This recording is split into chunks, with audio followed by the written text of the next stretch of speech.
Hi guys, हम मनाली आए हुए थे। हमारी कथा भागवत चल रही थी, तो यहाँ पर हम आए हुए हैं। एंजॉय हो रहा है वो मनाली में। आप लोग सब कैसे हैं? आशा करता हूँ सब ठीक ही होंगे। आओ आपके लिए व्यूज़ दिखाते हैं मनाली के कैसे व्यूज़ हैं। बादलों से पहाड़ ढके हुए हैं, बर्फ ही बर्फ।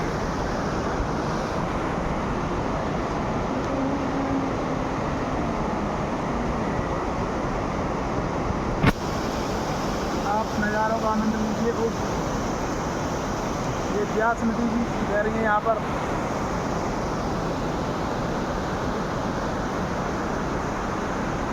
ये सब बादलों से ढका हुआ है पहाड़। बहुत सुंदर वादियाँ हैं यहाँ की। आपको भी एक बार आना चाहिए। राधे राधे, जय श्री श्याम।